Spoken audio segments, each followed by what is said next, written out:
We're joined by Georgia head coach Kirby Smart, along with student athletes Brock Bowers and Javon Bullard. Coach, when you're ready, we'll take an opening statement before questions. Thanks for you guys showing up. Appreciate the coverage you guys give us. Not quite as full a room as it was last year, so I guess some of you guys celebrated last night. But appreciate you being here, appreciate the coverage you give us and what college football means to so many.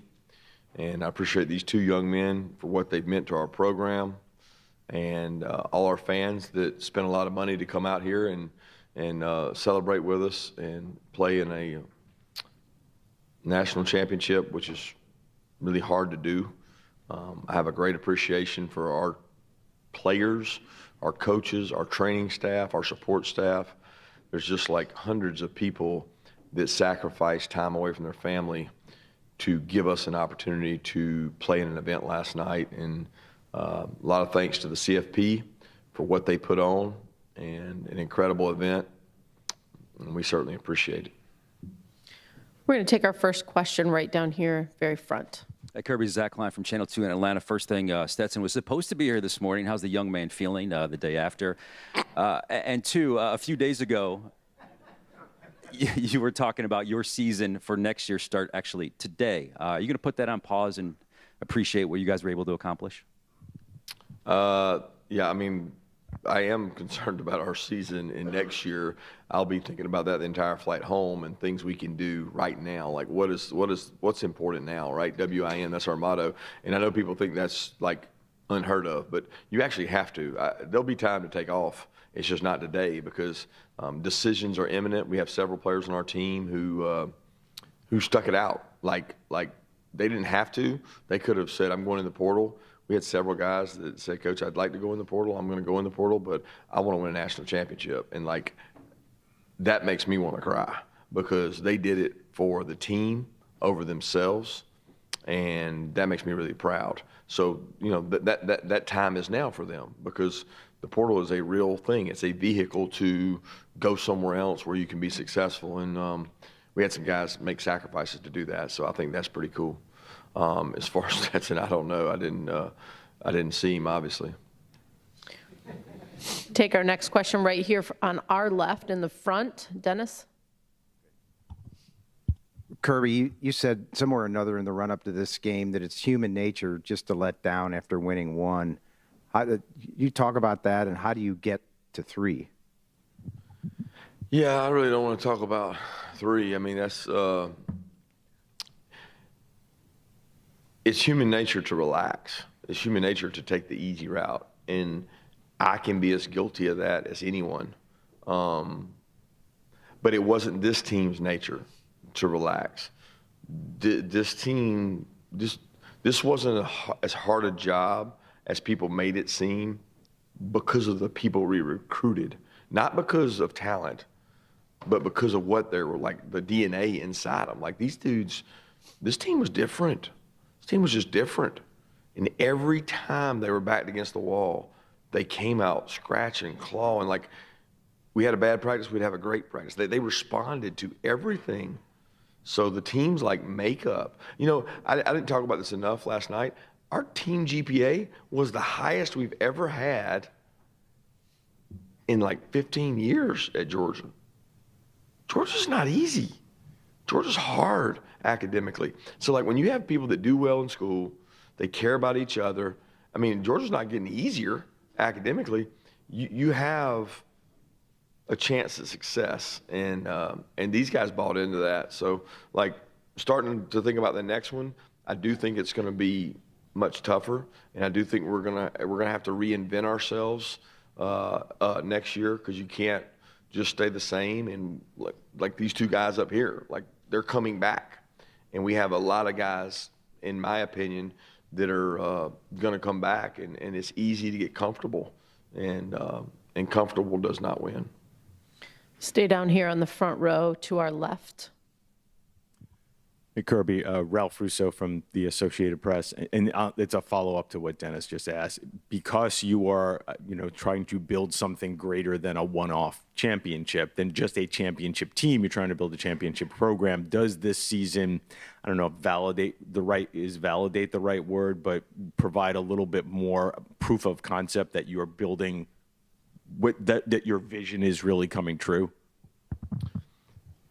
It's awesome, but I don't want their careers. I don't want their self-worth or our program's self-worth to be built on just championships.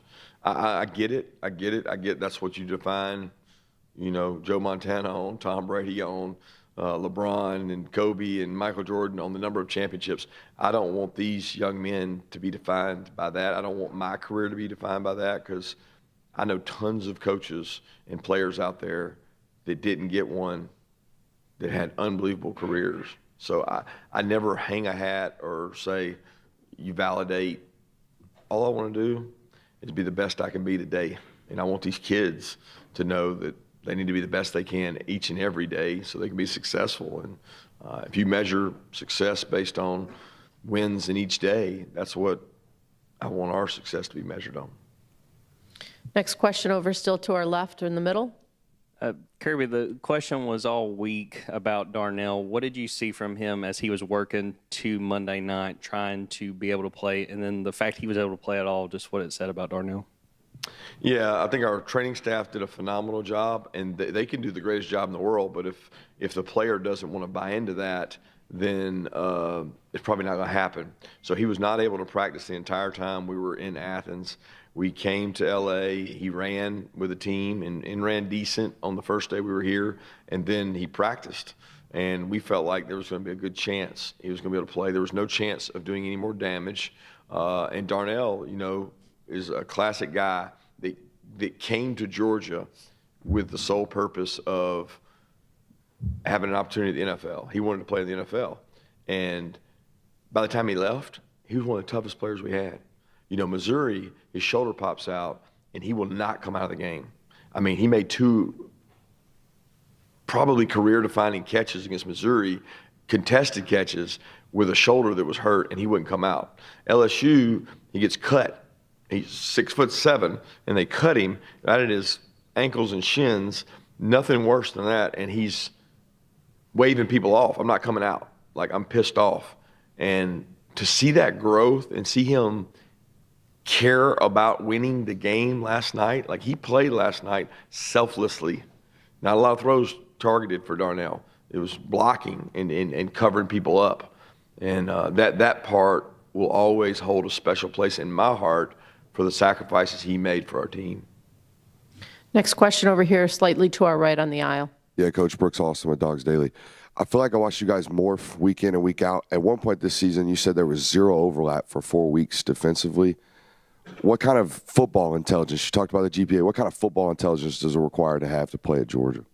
Yeah, a lot. JB will tell you, man, we spend a lot of time. I don't know how other people do it, so I don't want to brag and say, oh, well, we do this or that. I don't know what other people do.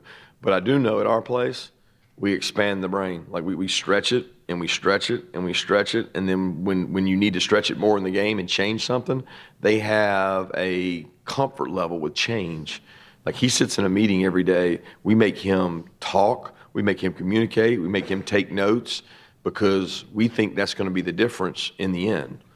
And it makes things easier to go from an offense that might be completely different when you're not afraid to change. And I want to give a lot of talk last night about Stetson and Brock and offense and this guy's the defensive MVP, but our defensive staff now, Coach Schumann, Coach Muschamp, Chidera, Fran, and Trey Scott did a hell of a job now. That was, 4th, 5th leading scoring offense in the country. I don't care what league you play in.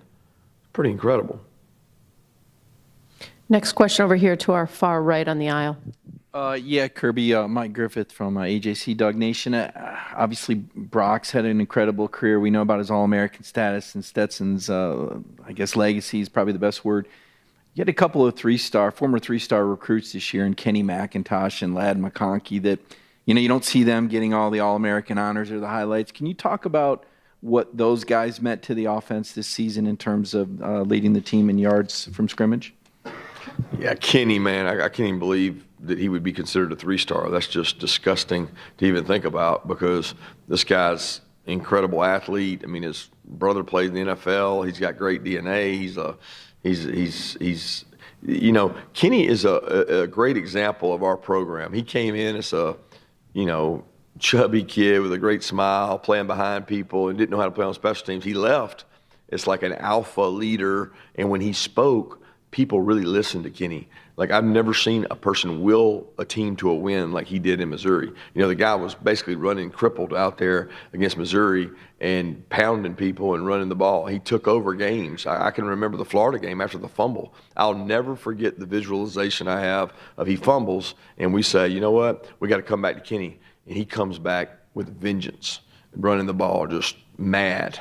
And those memories will stay with me forever. You know, and Ladd's another one. Ladd's, thanks to YouTube and smartphones, I probably wouldn't know who Ladd was, because I watched him at a camp, just unbelievable quickness and suddenness, and he was beating kids that we were recruiting. And I'm like, why is nobody recruiting this guy? Like, what did he do? What did he do to not garner attention? Because all he does is make plays.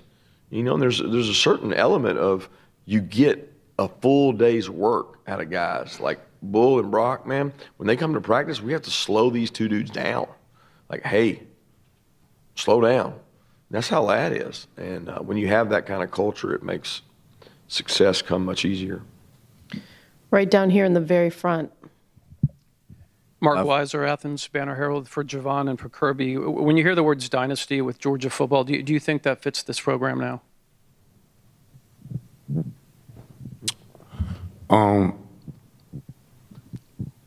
I mean, this place is special. It's special to all of us. I know it's special to Coach Smart. I know it's special to me.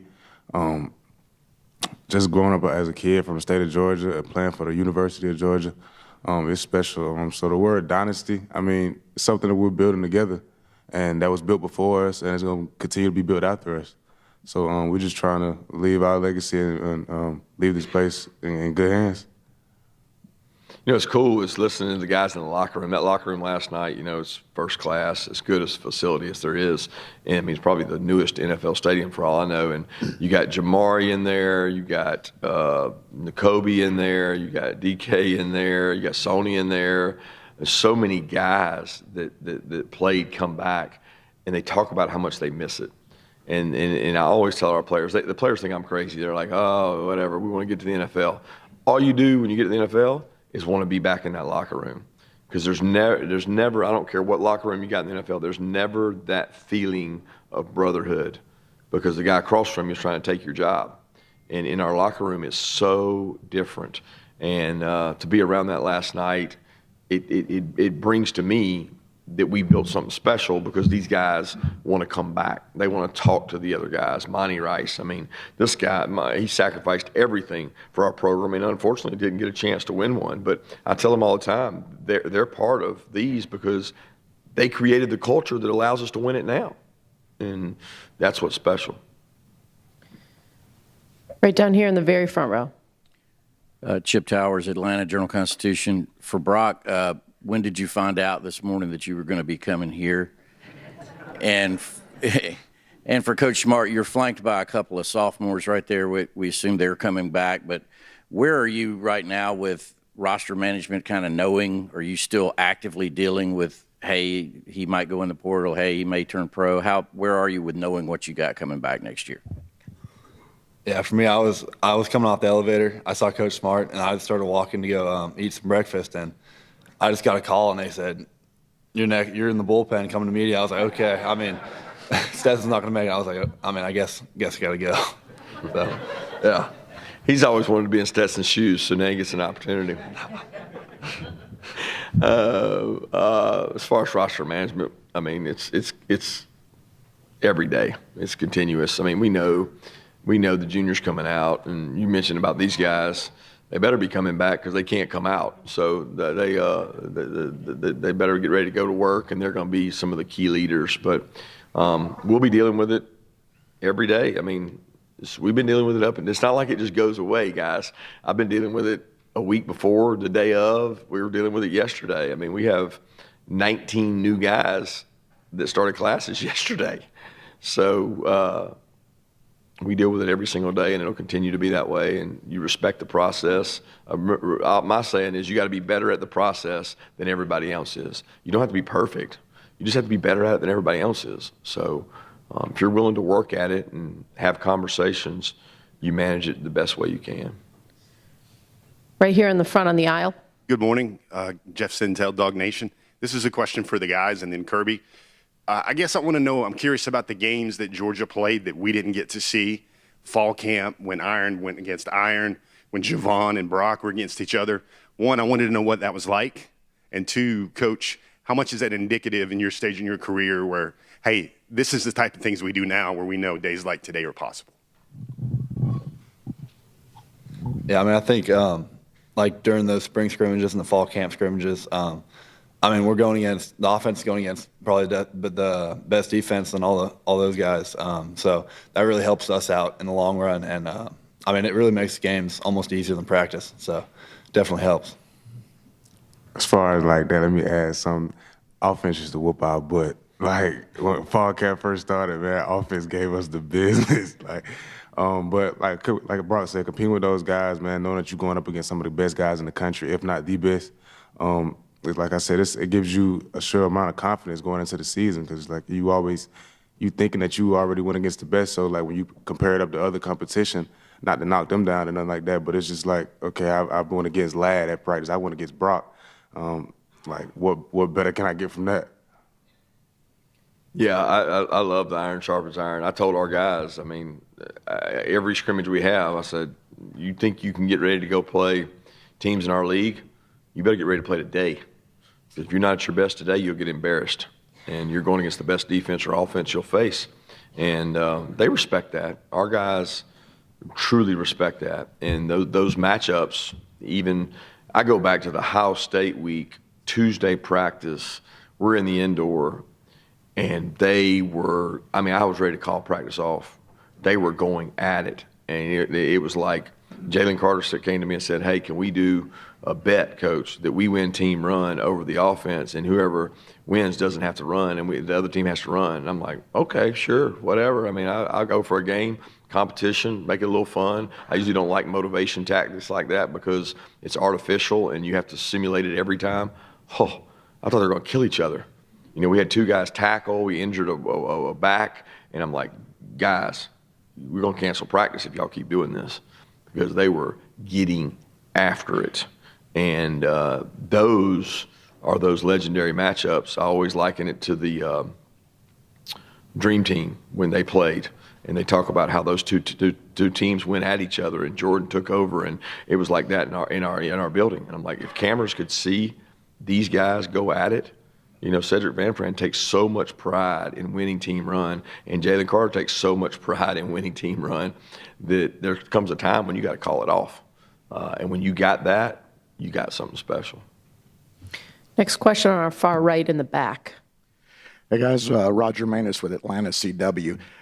Kirby talks a lot about the selflessness and the sacrifice that you guys as teammates will do for each other. So for Brock and Javon, if you could just talk about that attitude from the player's perspective, being in that locker room. I know you both touched the ball a lot last night, but there's some games where, Brock, you just block, things like that. So just the player's mindset of that culture of being there for each other.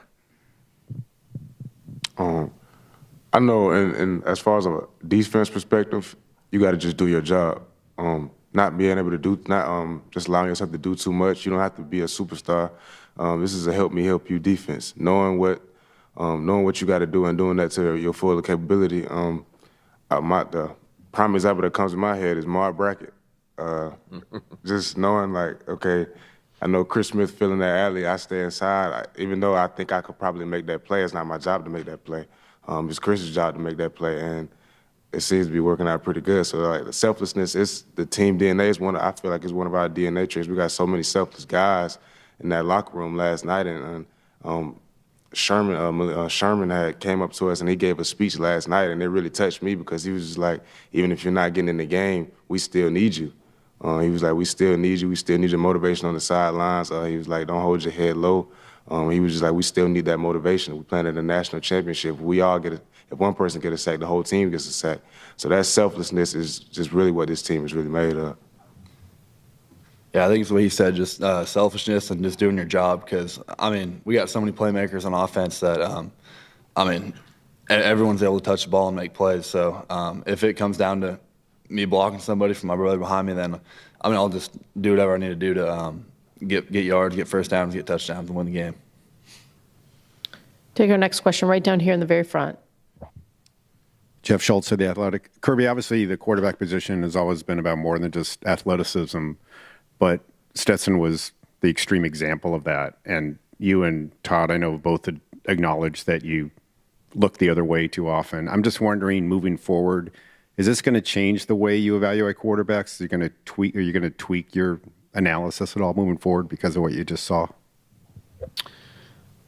Oh, I don't know that it'll change the analysis.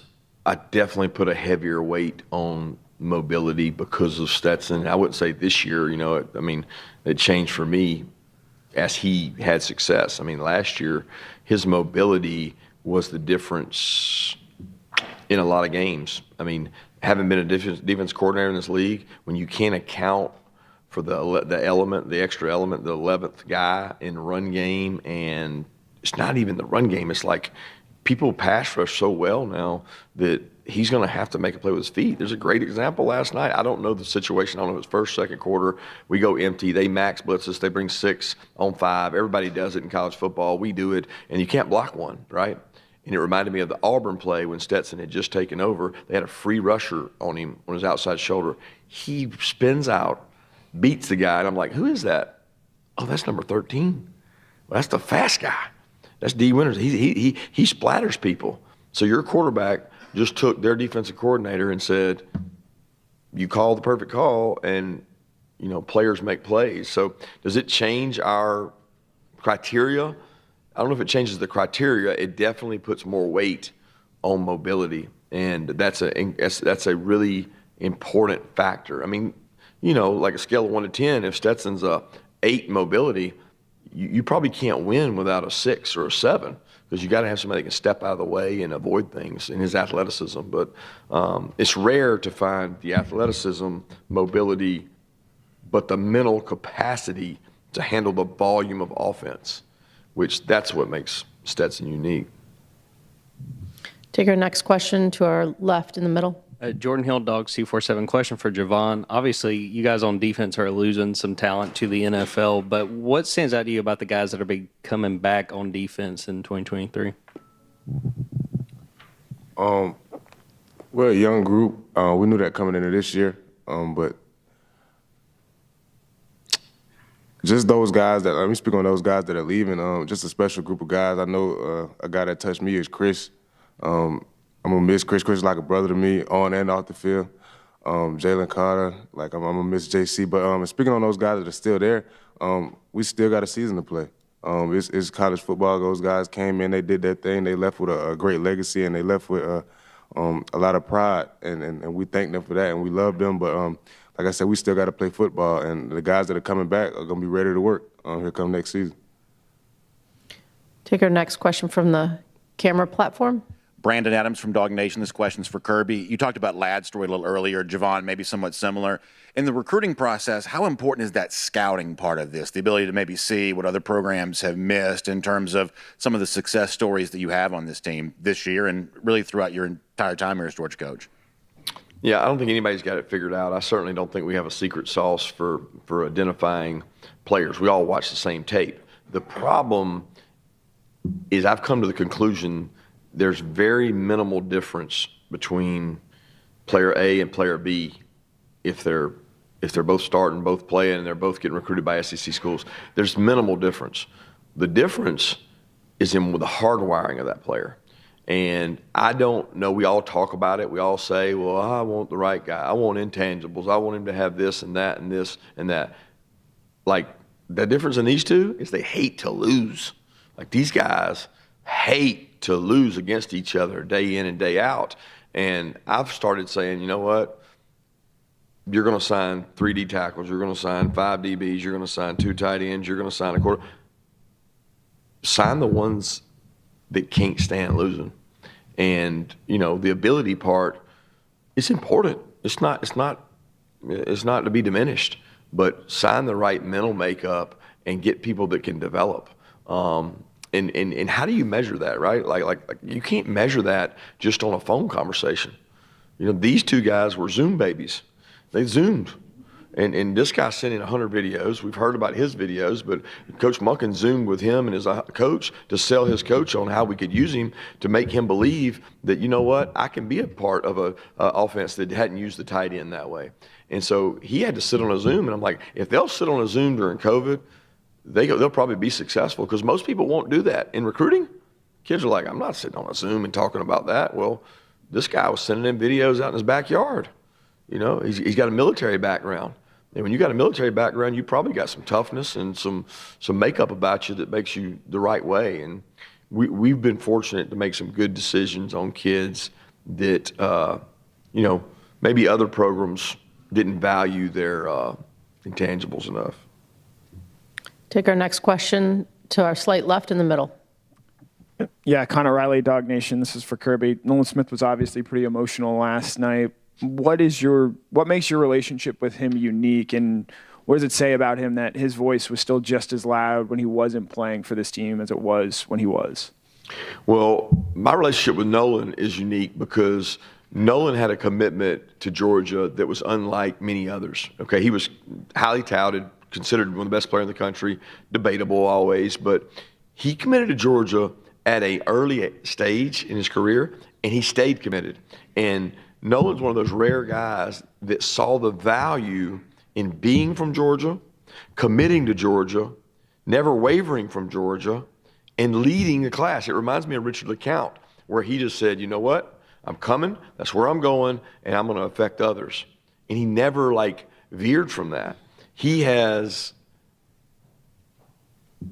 some of the toughest DNA qualities I've ever been around. The guy with physical toughness. I mean, you can ask these guys. He never shuts up in the locker room. He's like a motor mouth, but he is people embrace and enjoy him. Of our captains, he was the leading vote getter, so it tells you everybody respected him, and he was not playing. Okay, and he was going to check out and go train and go work out, and I said, Nolan, it'll be the greatest mistake of your life if you leave right now and don't finish this, because people will remember how you finished. Whether we win or lose is irrelevant, but the rest of your life, you will be remembered. Were you a captain? Were you there for everybody? Did you stand by this team? Did you impact them in a way without being on the field? Because NFL teams will value someone who can impact their team when they're not playing. And I told him the Ohio State win, about 20% of that win goes to him, because he was over on that sideline, never doubting, and just kept preaching. And it's little things like that make a difference in a team. 2 last questions. I know who you are. We're going to start the first one right here slightly to our right. Yeah, Brooks Austin, Dogs Daily. Coach, I've heard football coaches for years talk about finding your why. What's your why? These men. I mean, I know my why every day. I mean, it starts with my family, starts with my wife over there and our kids, and these men, because there's not one thing I wouldn't do for these men. And I hate being in that locker room for the last time, because that team will never be together again.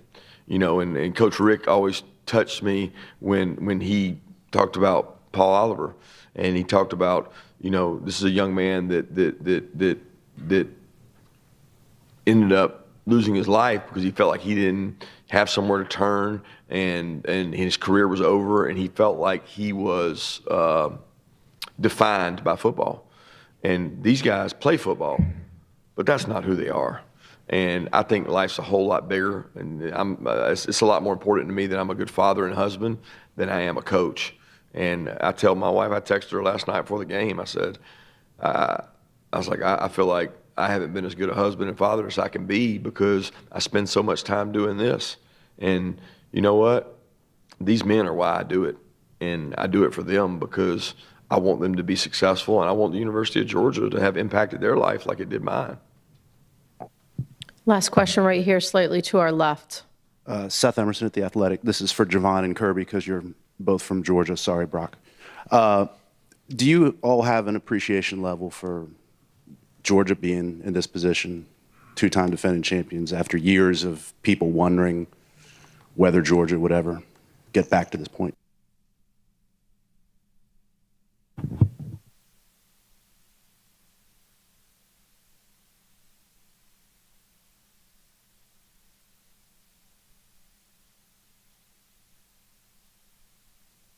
And step on that field and wear that G, it means the world to me. Like I couldn't dream this big, and the fact that I'm, you know what I'm saying, living out my dream, I just give all the thanks and glory to my God, and I couldn't be happier. It means the world to me, and I know it means the world to Coach Smart too. Yeah, I couldn't agree with Javon more. We were talking coming over here about high school football and how much it means in our state, and we'll always recruit the nation to find guys like Brock, but we'll always recruit our home base because it just means so much in our state, and it's been a state starved for success and for something good to happen. And you know, it usually happens in cycles. You go through these cycles of times where you can be successful, and right now we've got a good thing going, and we want more kids in our state to want to join us because we do have a special thing going. Thanks to each of you, and again, congratulations. That concludes today's Champions Press News Conference. And as a reminder, at 10 a.m. here, we will start the Host Committee News Conference, again in this same room. Thanks again. DawgNation's postseason coverage, Go for 2 in 22, is made possible by our partners, including Kroger. Visit Kroger for all your holiday needs and to stock up for bowl season. R.S. Andrews, DawgNation's choice for all your heating and air needs. Visit rsandrews.com to see how they can make you smile today. Marlowe's Tavern. Need a tasty gift this holiday season? Try a Marlowe's Tavern gift card. Visit marlowestavern.com. Georgia Farm Bureau. With local agents all across the state of Georgia, Georgia Farm Bureau is the home team.